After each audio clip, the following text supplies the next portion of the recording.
ubu kugeza muri aka kanya ibintu byongeye guhindura isura, biri guterwa n'inkuru yakomeje gutera abantu ubwoba benshi. Ushaka kwibaza ngo imeze ite? Iyi nkuru iragira iti umushumba Zerifati Holy Church n'umugore we batawe muri yombi.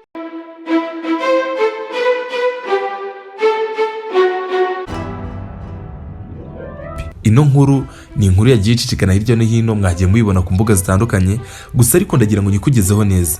Iyi nkuru iragira iti umushumba w'itorero Zerifati Holy Church Bishop Harerimana Jean Bosco we n'umugore we Mukansengiyumva Jeanne batawe muri yombi bakurikiranweho ibyaha birimo kwihesha ikintu cy'undi n'icyo gukangisha gusebanya hifashishijwe amafoto y'urukozasoni.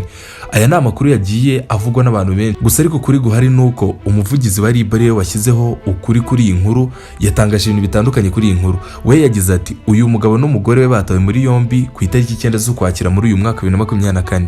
Uyu muvugizi wa RIB yagize ati nibyo koko aba bombi batawe muri yombi bakurikiranweho icyaha cyo kwihesha ikintu cy'undi hakoreshejwe uburiganya n'icyo gukangisha gusebanya hakoreshejwe amafoto y'urukozasoni.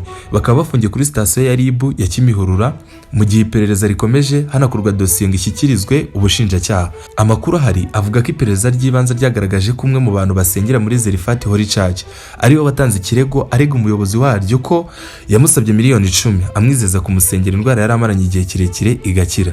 Umuvugizi wa RIB yirinze kugira icyo avuga ku bijyanye n'icyaha cyo gukangisha gusebanya hakoreshejwe amafoto y'urukozasoni. Yagize ati iperereza riracyakomeje ngo hamenyekane uburyo bakoze icyaha cyo gukangisha gusebanya hakoreshejwe amafoto y'urukozasoni ndetse n'uko ayo mafoto yabonetse. Umuntu wese ukurikiranweho icyaha cyo kwihesha ikintu cy'undi hakoreshejwe uburiganya iyo abihamijwe n'urukiko ahanishwa igifungo kitari munsi y'imyaka 2 ariko kitarenze 3 n'izahabu itari munsi ya miliyoni 3 ariko zitarenze miliyoni 5.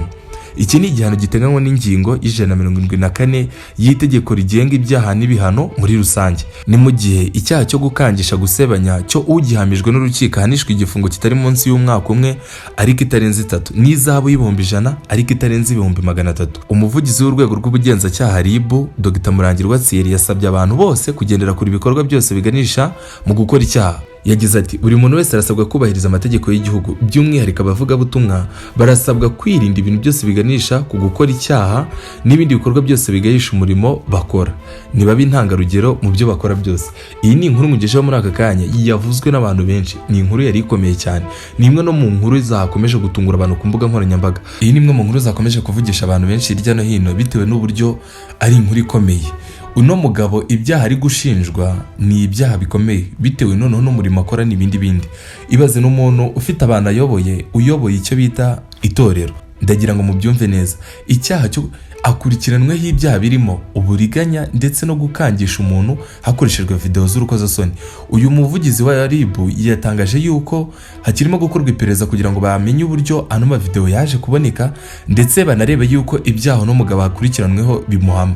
Ni inkuru ikomeye, ni n'inkuru iteye ubwoba nk'umuntu ufite abantu ayoboye, kuko n'umuvugizi wa RIB yakomeje kubivuga ati abantu bafite umurimo bayikora nk'uyu nguyu wo kuyobora abantu mu rwego rw'ivugabutumwa ni abantu bagomba kwitonda cyane, kuko bagomba kwitonda bakirinda n'ibyaha ibyo byose byatuma umurimo bakora useba, kuko umurimo wo kuvuga ngo umuntu avuga umurimo w'Imana ni ibintu bikomeye cyane.